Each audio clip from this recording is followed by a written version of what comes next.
Greetings, Earthlings. Welcome to Nature Obscura, a podcast where nature and the supernatural collide. I'm Marissa. And I'm Grace. Each week, we share spooky happenings from the great outdoors, from cryptids to curses, ghosts to witches, and everything in between. Grace, before we jump into our main story this week, do you have any eerie or earthy encounters? My husband and I were very excited this past week. We were up late. We were looking outside and we saw deer in our yard. And it wasn't just one deer, or 5, or 10. It was like 16 deer. Yeah, 16 plus deer just roaming through our backyard, just hanging out. It was wonderful. You have a big backyard, but that's a lot of deer for your size backyard. And It is. that's amazing. We had originally seen footprints throughout the yard, like a lot, and even coming up right up to our bedroom window. So we were like, what animals are these? Because the snow, you couldn't quite tell from inside, and we weren't about to go outside because it's cold. Yeah, they're deer. We found out they're deer. They're coming up to your window? That's amazing. Wow. They're coming right up to our window and just peeking in at us. Every night we've been watching. I have only seen a few since, but the crazy part about these deer is we turned off all the lights once we saw the deer, and once we saw them, they all froze. And they just stared right at us through the window. And I moved through the house to the other side. I was at the window, and they were looking at me then. They were listening to us in our own house. Oh my gosh. It was insane. I didn't realize they could hear that well. Me either. And it makes me wonder, how did a predator ever sneak up and catch them? Because they could hear us inside our house. That's true. Yeah, I guess they have to have really good hearing because they are a prey species. But yeah, I wouldn't have expected them to be able to hear you inside your house. Have you heard of I think it's kind of considered a cryptid, a knot deer? No, I've never heard of that. I don't know much about it, but from what I understand, it's very scary. It's something that resembles a deer, but it actually isn't a deer. I feel like every time you say something where, oh, this is a new cryptid, I just get so scared. Like, I get full body tingles, and I'm like, what's about to happen? What is she about to say? Okay, I just know that they're very creepy, and they're most commonly, I think, associated with Appalachia. Okay, good. Hopefully we're safe So here in we're Michigan. kind of good. That can be a whole nother episode. We could do all the creepy animals of Appalachia. There you go. And there's so many of them. Mm-hmm. What about you? Anything spooky or earthy this past week? Not really, honestly. Just been working and busy with other stuff. Do you want to get started? If you listened to last week's episode, and I highly recommend you do because Marissa had some spooky stories for us, you already know we went on a deep dive on the Mammoth cave system and the animals found within its depths. What we didn't talk about, though, is the land above it, Mammoth Cave National Park. The state of Kentucky is rich with karst topography, which is a type of landscape where the dissolving of the bedrock has created sinkholes, springs, underground rivers, and, you guessed it, caves. This national park is a mix of upland habitats with varying oak, hickory, and pine forests, with drier areas that include drought-resistant plants, and intermixed with this habitat are open meadows and swamps. These different habitats allow for a high biodiversity of animals with more than 80 tree species and 1,200 flowering plant species. At the park, you may see wild turkeys, white-tailed deer, bullfrogs, river otters, and songbirds galore. Due to the vast biodiversity, the area is recognized internationally as the Mammoth Cave Biosphere Region. Next, I thought it would be interesting to share some general cave knowledge. Did you know that similar to oceans, caves have designated zones that indicate level of depth and darkness? First, there's the very appropriately named entrance zone, where a cave meets the surface habitat. Next, there is the twilight zone. The light has diminished at this point, but plants are still able to grow. Deeper into the cave, you reach the transition zone. All light at this point is diminished, but above-ground factors like temperature and precipitation can still impact conditions. The deepest level, also appropriately named, is the deep zone. There is no light in this area, with high humidity, low evaporation, and the same constant temperature. At this zone, you'll find species that have fully adapted to these conditions, like the cavefish, with their lack of pigmentation and eyesight. Species present in the area that interact with the cave ecosystem can be broken down into three major categories. Troglodytes, aka cave guests, come and go from the cave, often using it for things like nesting or hibernating through winter, like some of the bat species we talked about in episode 1. Second, you have the troglophiles, or the cave explorers. These species live in the caves but may venture out from time to time, possibly looking for food or a mate. This can include the salamanders, spiders, and crawfish. Lastly are the troglobites, or the hermits. These species fully live in the cave and have adapted to the environment like the cavefish or Kentucky cave shrimp. They never see the light of day. The flora and fauna that live near and in these caves have helped shape the economy and the businesses of those living in this region. For many, the topography shaped their livelihood, for better or for worse. I loved the, info about the different zones of a cave. I had no idea that that was a thing. Were you but did you know that was a No, thing? no, I didn't, and I didn't think that they would be so aptly named either. Hey, I was like, "Okay, I love how they don't make it difficult for you." Even just reading about the deep zone scares me. It's always the scariest zone, whether it be cave or ocean. Yes, and just never seeing light, like, it's so unnatural for those areas to see light with a flashlight or anything. It's just it's so bizarre. I agree, and that just gave me a thought about how when you said the word unnatural, it made me think of the species okay, I guess maybe they actually wouldn't be able to tell that there was light if they're blind, but some maybe not be completely blind. I wanna know what their thoughts are or, like, the emotions those, beings feel when they see that artificial light for the first time, like a flashlight or something like that. Like, what do you think is going through their mind? Maybe they think they're dead, that they're going towards the light, I don't know. Like yeah, But if you never cavefish see heaven, light, I don't do you know. go towards the light? Or do you go towards the dark? That was Yeah, pretty that's stupid. true. You just go towards the dark. You go towards the dark. Just more dark. Wouldn't it be insane if we explored caves enough where we found like a primitive human that's been living in caves with no eyes?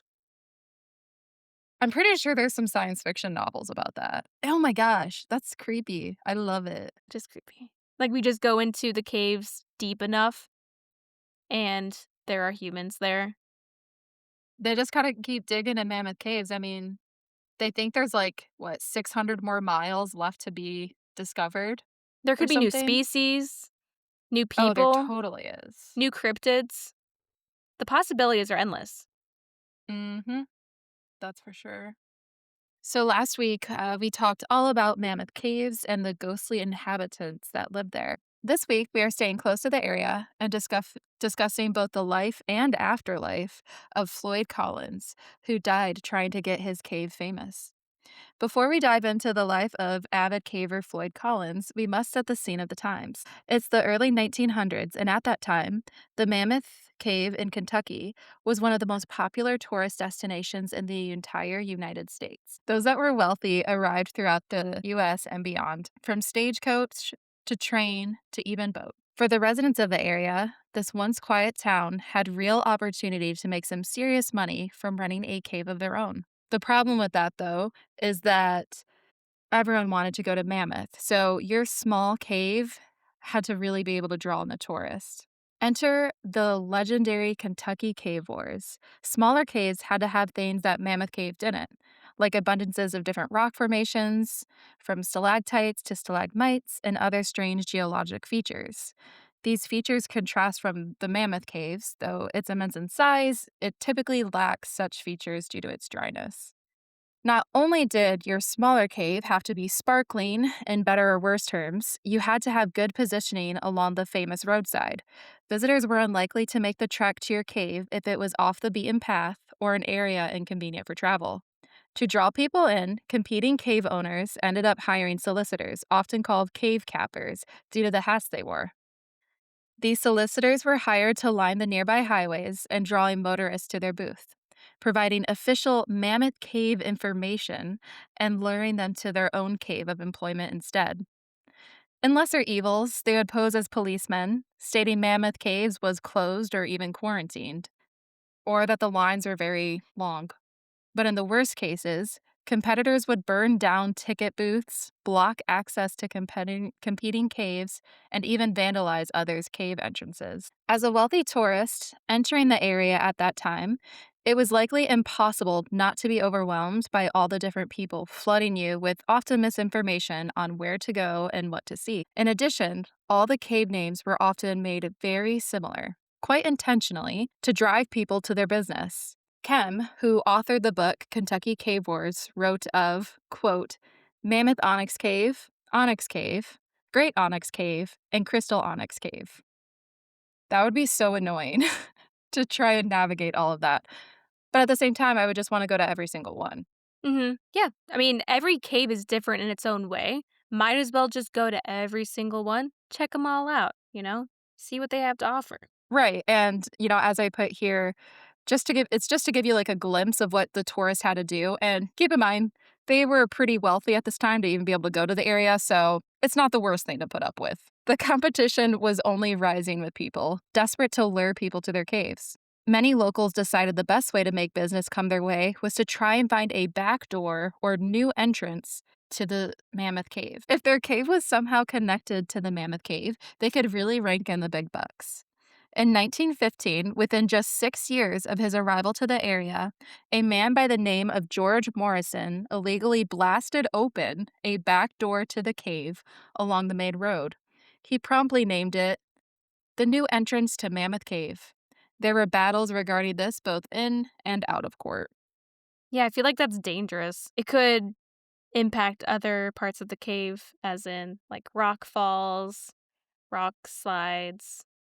I could see why it turned into a court battle. Right. Yeah, definitely very dangerous. And Mammoth Cave was aware that this could potentially be an issue. So they actually banned all mapping of the area. You weren't able to go in with maps. You weren't able to see the area with maps because they they realized the locals were catching on that there's more to be discovered likely. And to prevent it from happening, they they removed, like, all the known maps that they could find, and they banned it, basically.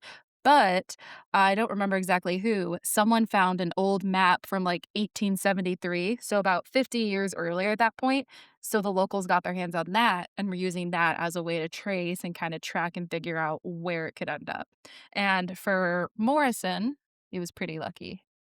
That's a crazy solution to that problem. Just stop mapping the entire cave system and give us all of the progress you've made so far.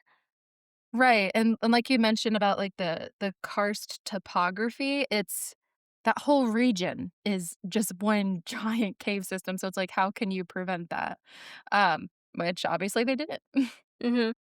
So, with that, more than 20 caves were open to the public in the region by the 1920s, including the Great Crystal Cave ran by the Collins family, who, unfortunately, their cave wasn't located conveniently along the road, and they also didn't have the expenses to pay a caper or capper to draw tourists to their cave. Collins discovered the cave in 1917, a magnificent canyon with sheer vertical walls and a garden of differing gypsum formations rich in color. Unfortunately, no one was willing to make the wagon ride. And while Collins reportedly even bought a taxi cab to transport the tourist, he was a terrible driver. The operations unfortunately failed. It was a day like any other. The now 37-year-old Floyd Collins had spent the last 3 weeks clearing gravel and rock from a narrow passageway at Sand Cave, some days up to 12 hours a day. And he planned that day to be the same. As he had done since he was just a 6-year-old boy, he entered the cave alone. During the first 150-foot crawl, Floyd climbed through an area that his brother Homer would later describe as, quote, a chimney no bigger around than your own body, lined with projecting rocks that dig into your flesh and tear your clothing. unquote. Why would you ever do that? Don't know, like, why put yourself through this? Just sounds terrible. Have you seen those videos of people going into the caves and they're just wiggling their way through and they're breathing really heavily and they're barely managing? I can barely watch those. I can't either. You know, Floyd, it sounds like his family didn't have much money, so it could also both I think he was a very passionate caver, but also from a place of I don't maybe desperation isn't the good word, but wanting to make money for his family, and this was the way he was gonna do it. So, with proper technique, Floyd, with his size, could wiggle his way through a crack with less than 8 inches of clearance. Floyd reached a ledge and repelled into a grotto chamber and continued his work of moving rocks and gravel. Hours later, his lamp was diminishing and he began to make his way out of the cave. While squeezing through some tight spots, he knocked over his lamp, diminishing his only light source and falling into complete darkness. In the dark abyss of the cave, a boulder became wedged in the debris, pinning his foot and trapping him. Unable to free himself, Floyd had no choice but to wait for help in the dark, cold, and empty depths of the sand cave. So, over 25 hours after his entrapment, he was finally discovered by a local boy by the name of Jewel Estes. This happened after the locals realized he hadn't returned home and went looking for him. His brother arrived from nearby Louisville and made his way through the passage, bringing him food, coffee, and comfort. Thankfully, at this time, Floyd seemed in good spirits, coherent, and relatively unharmed besides his crushed foot. Homer returned with a crowbar and worked for 8 hours straight trying to get his brother free of the boulder with no success. Others tried coming down to rescue him, but many only made it about halfway before giving up and returning again to the surface. As these frantic local rescue efforts occurred, the story drew national attention from newspapers, radio stations, and even film companies reporting on the story of a man trapped in a cave. So you go to the silent film in the 1920s, and have you heard that? How before the silent films would play, they'd have like news and stuff No, I never at knew your that. local theater? Yeah, so you were finding out about Floyd Collins trapped in this cave at that time. The nation was captivated by this story, and people flocked to the area, crowding around the cave into a macabre attraction of its own.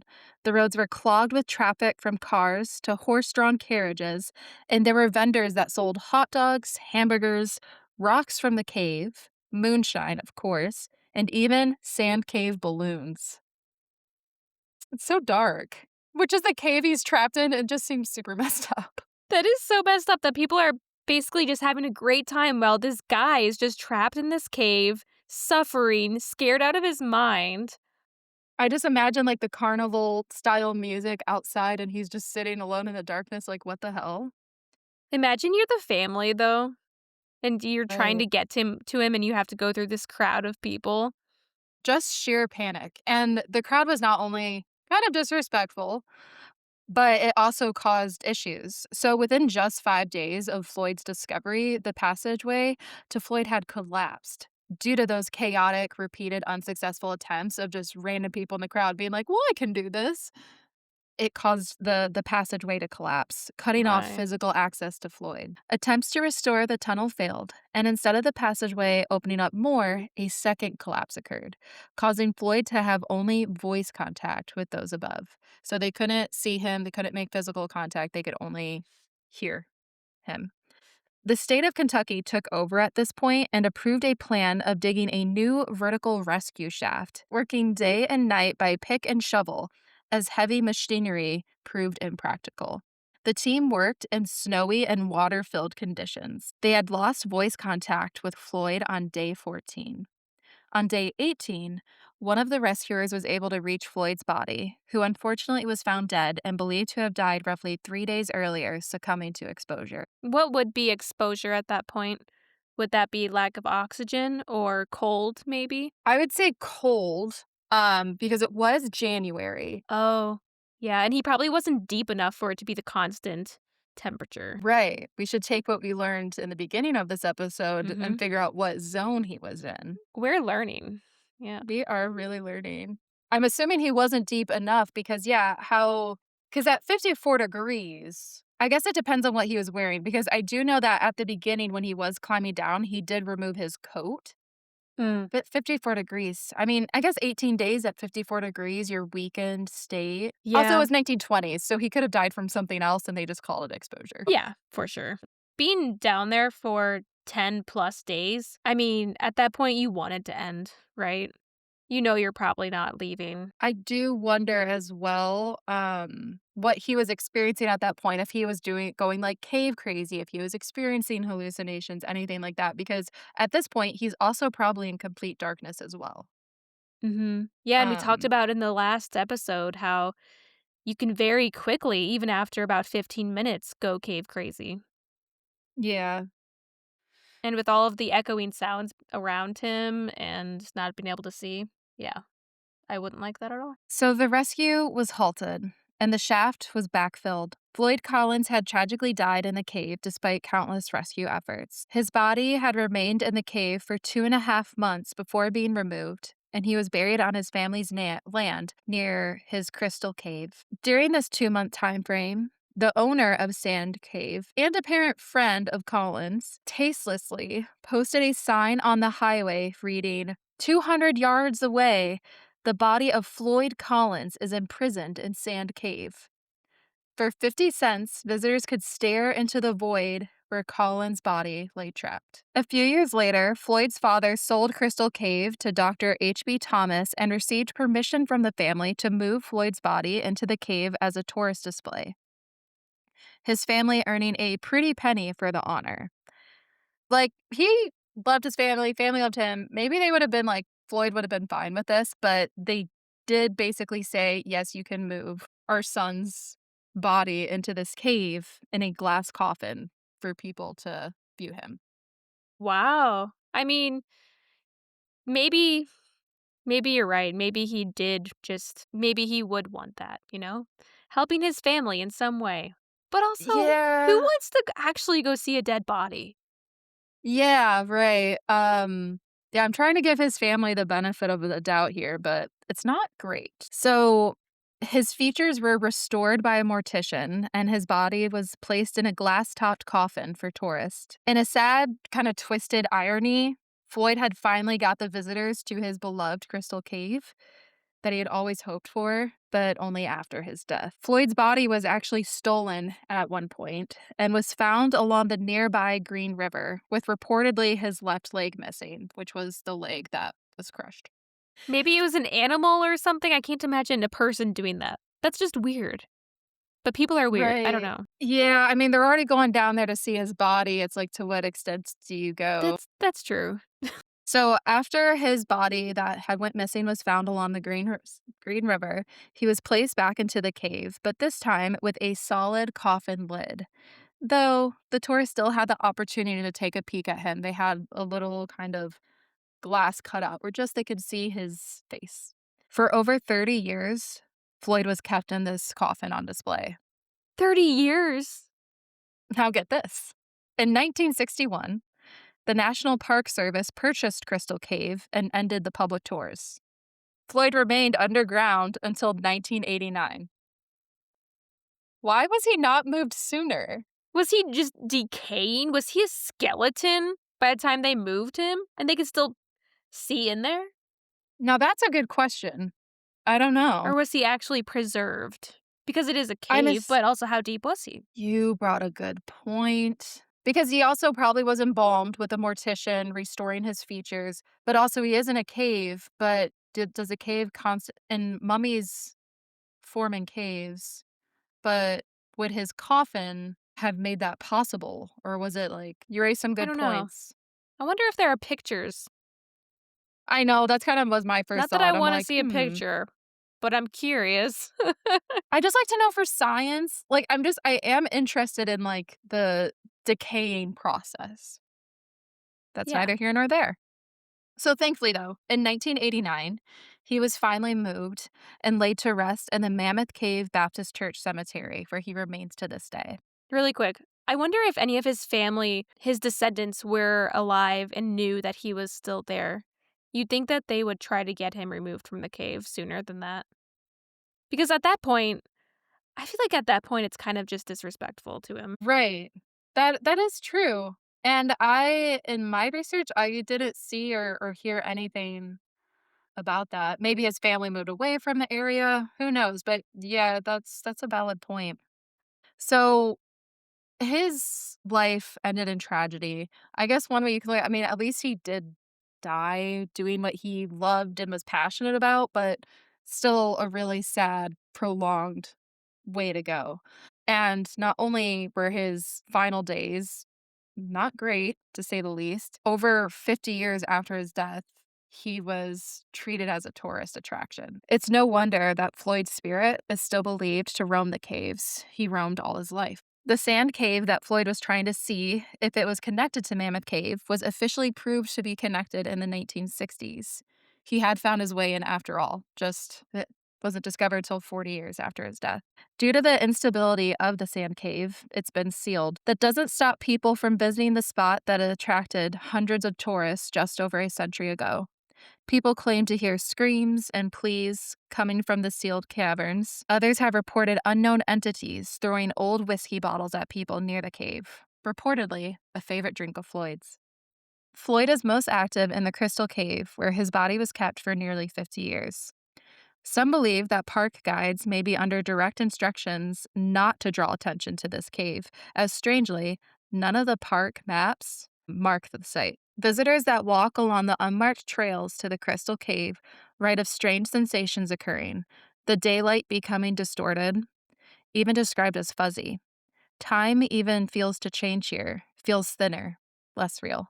Those that have made expeditions in the cave during the times it's been opened for research and to park rangers said that they have heard distant voices with no source and unexplained footsteps.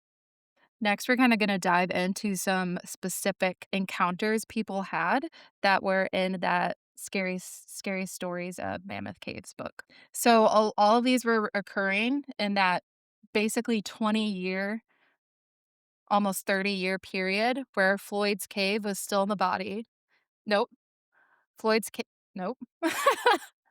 Where Floyd's body was still in the cave, but it was closed to the public. So really only park rangers are coming through here and cave researchers, so a lot less crowded, a lot less people coming through. On July 22nd, 1961, two researchers were in Crystal Cave collecting data. As they were descending into an area called Grand Canyon, they heard a mysterious telephone ringing from the darkness from which they descended. Confused, they traced their way back and found the source of the ringing, a telephone that was near Floyd Collins' coffin. When they answered the phone, no one answered. The researchers could make out background noises but no voice. They asked if someone was calling Crystal Cave into the phone. Abruptly, they heard a loud gasp, and the line quickly went dead. They shrugged off the incident and continued their research. Later, they traced the telephone wires to the old ticket office that was now defunct. What they saw shocked them. The phone wires were cut and disconnected. How did the phone ring and who had they spoke to? And why did they gasp? Right. You think they would know who they were calling. I don't know. I love it. I love spooky phone call, afterlife, telephone call stories, so I'm all I for do this one. too. Ooh, eerie. Nearly 15 years later, George Wood and a partner were checking springs nearby Crystal Cave. While waiting in the truck, George heard a distant voice shouting, "Help! Help me! I'm trapped! Johnny, help me!" While his partner heard nothing. George couldn't shake the experience. He had later found out that Floyd had once been buried nearby, and upon some research on behalf of his coworker, they found only one Johnny this ghostly voice could have been calling for. John Gerald, a close friend of Floyd Collins and one of the last people to speak to him before the cave collapsed and they lost voice contact. That would haunt you forever, I think, hearing that voice. It would have to be either ingrained in your brain where you just hear it at random times and it just pops up, or you completely shut down your brain and force yourself to forget, but Yeah, because either it's somebody actually calling for help, or you're going insane, or you're hearing a ghost, and all three of those are not good options. right. Especially when, it's the sound of someone in distress, that sort of thing. Um, Me and my mom, we went to when we were in Chicago last, we stayed at the Congress Hotel, which is supposedly really haunted, and we heard a person kind of screaming. It's kind of like I would best describe it as like a wailing, and it was disturbing, but it was so short, quick, and we looked out the window and there was nothing there and didn't really know what to make of it. So, I'll say it was ghost because if it were a person, I think that'd be even more upsetting and concerning. Yeah. Um, but it was strange because I thought I had imagined it because I was in that phase, like, where you're falling asleep, but your mind is still going a little bit, but, like, you kinda know, like, right before you fall asleep. So I thought I hallucinated it. Like, 'cause have you ever got that when you're falling asleep and you get, like, a jolt or you hear, like, fireworks? Yeah, especially now that I'm a mom, I hear my baby crying even when she's not crying. Oh, for sure, that makes total sense. Yeah. But, yeah, I thought it was that, and I but it concerned me enough, like, the kind of emotion behind it, I don't know, it freaked me out that I did pop open my eyes, like, forced myself to jolt up, and I was like, "Did you hear that?" And Mom's like, I thought I, like" it was so weird. At least you had that confirmation that she heard it too. In the 70s, 80s, while taking a cave class in the Crystal Cave, a caver by the name of Candace Leake was moving through a roughy, rocky section when she had lost her footing and tripped and began to fall into a 5 foot deep canyon. As if in slow motion, Candace knew she would break some bones upon impact due to the hard surface. Suddenly, a hand grabbed her from behind and took hold of her upper arm, allowing Candace to regain her balance. Upon regaining her footing, she turned to thank the fellow caver with her, Richard. But to her surprise, no one was there. Richard was on the other side of the passage and hadn't witnessed her near fall. She pondered if Floyd had been the one to save her. She recalled uttering a quick, "Thank you, Floyd," as she left the cave. Aw, that's the best kind of ghost. Right, he doesn't seem I will say, like, for all the kind of the tragedy he's gone through in life and in death, he doesn't seem a vicious, like, spirit, mean, anything like that. In fact, he can be a bit of a trickster. So when he's not saving people from injury or worse, Floyd's ghost is also said to be mischievous and play pranks of sorts. When rangers were traveling through a passage of Crystal Cave that was dug out by Floyd and his brothers, one of the rangers heard a flicking sound and saw a whiskey bottle slide off of a shelf and fall, rattling to the ground. He thought someone caused it, asked who had flicked that whiskey bottle, but everyone denied it.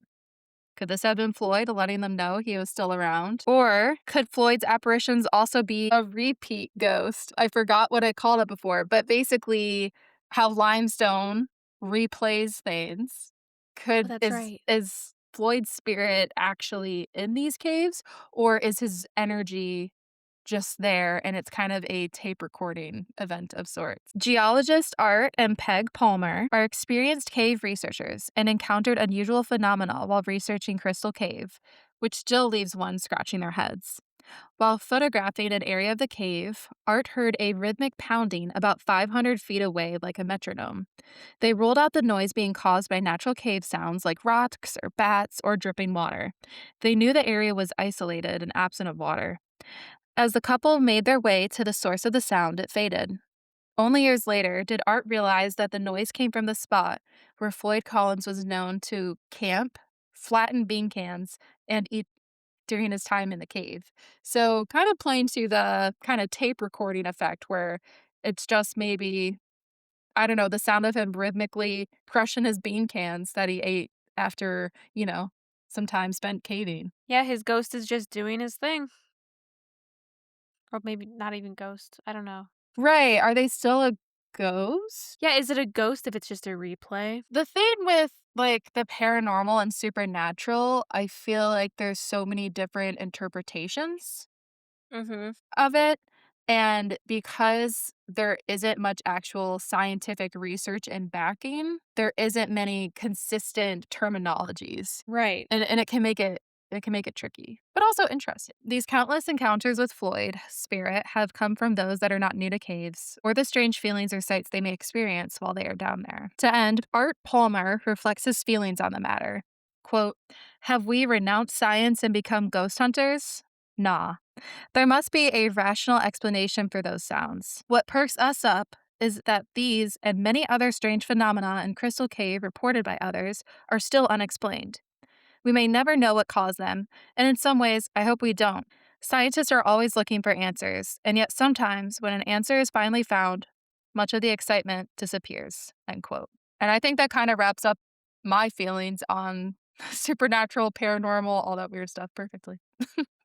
For sure, if you truly knew the answers, where's the excitement? It's gone. All right. Well, since we kind of did the scare scale on Mammoth Caves last week, instead I want to do the scare scale on being stuck in a cave this week. So, on a scale of 1 to 10, with 1 being not scary at all, you could easily brush this off. You are optimistic, you're probably going to get out. And 10 being, this is going to haunt you for the rest of your life. If you get stuck, you're thinking of all the worst case scenarios, you're thinking you're going to die.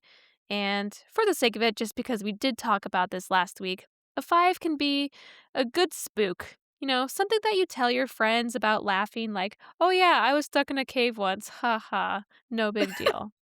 What would yours be, Never me. Marissa? 11 out of 10. Mm-hmm.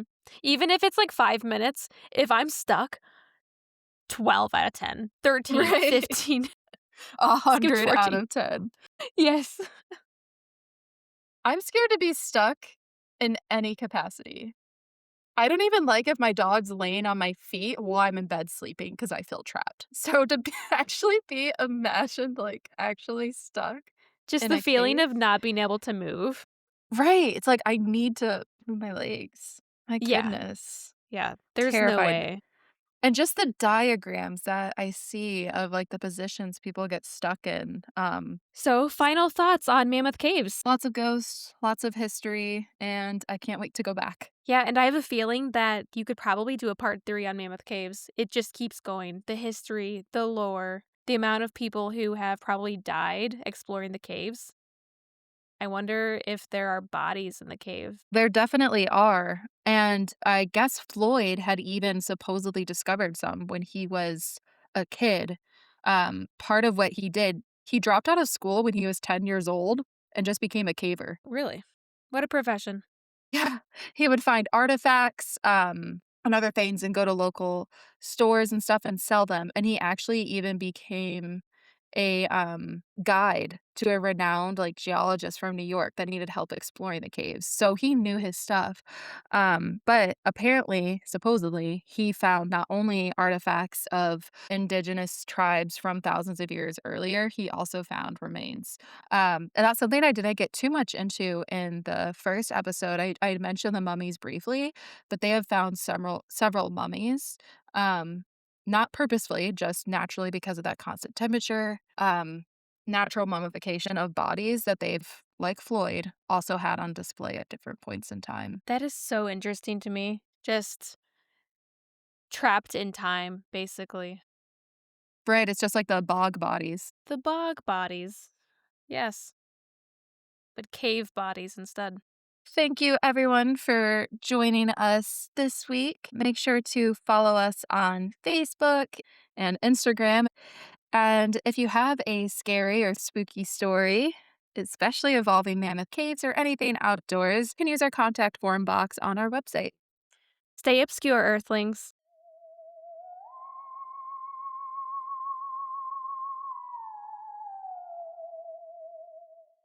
Transmission ending.